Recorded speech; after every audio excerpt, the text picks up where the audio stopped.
Elles sont 6 équipes de jeunes programmeurs à participer ce samedi 23 janvier 2021 à l'Institut de mathématiques et de sciences physiques de Dangbo au concours international de programmation, une initiative du Centre d'excellence africain en sciences mathématiques, informatique et applications en partenariat avec Mapcom Technologies. Depuis 2014, l'Institut abrite donc ce centre d'excellence financé donc par la Banque mondiale avec le support donc du gouvernement de la République du Bénin.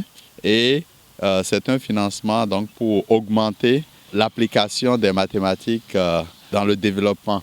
Alors pour le développement, évidemment, on a les mathématiques et l'informatique pour la résolution des problèmes. Dans ce concours, met en compétition des jeunes auxquels on donne quelques problèmes qu'ils doivent résoudre en un temps record. Il faut dire que c'est depuis 2008 que Mapcom Technologies a initié cette compétition au Bénin et ensuite dans toute la sous-région.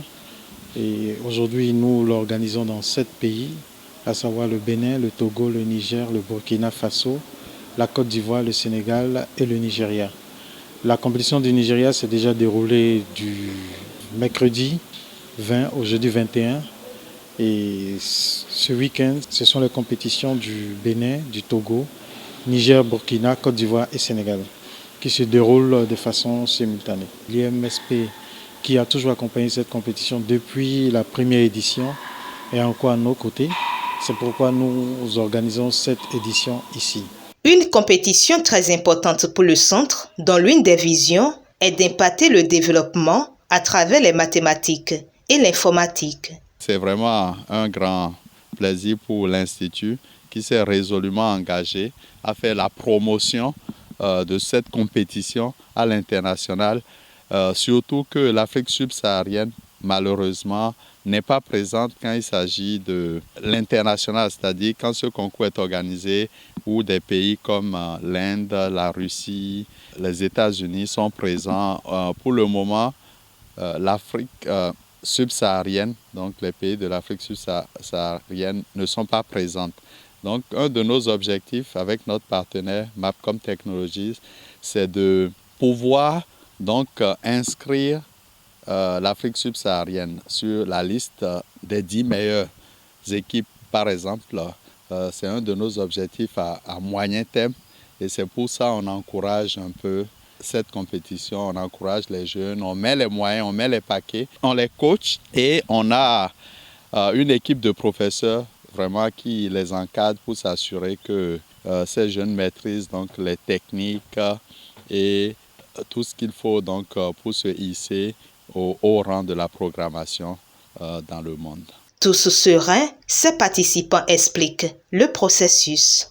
Il est question de trouver des algorithmes en fonction de la performance et l'optimisation et on répond en quelque sorte à des problèmes de la vie courante. Souvent, on doit diviser l'équipe des gens qui comprennent mieux l'anglais, des gens qui programment et celui qui réfléchit bien pour pouvoir trouver les solutions et il y a la troisième personne qui programme. Donc moi, je suis exactement celui qui définit les règles, les étapes à surveiller. Je les mets en langage machine.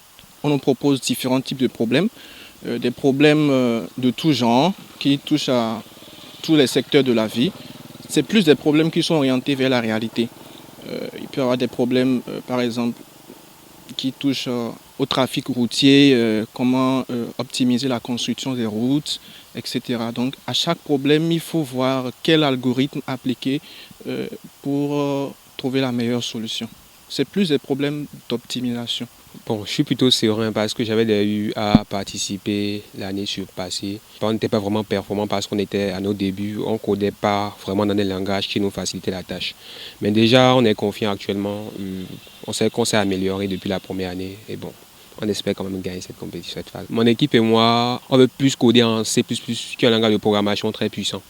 Mais à part le C++, on compte aussi coder un peu en Python parce que ça dépend du problème qu'on décide d'aborder au fait. Le top est ensuite donné et c'est parti pour 5 heures d'horloge à l'issue de laquelle sera faite la délibération pour sélectionner la meilleure équipe qui va représenter le Bénin à la Championship.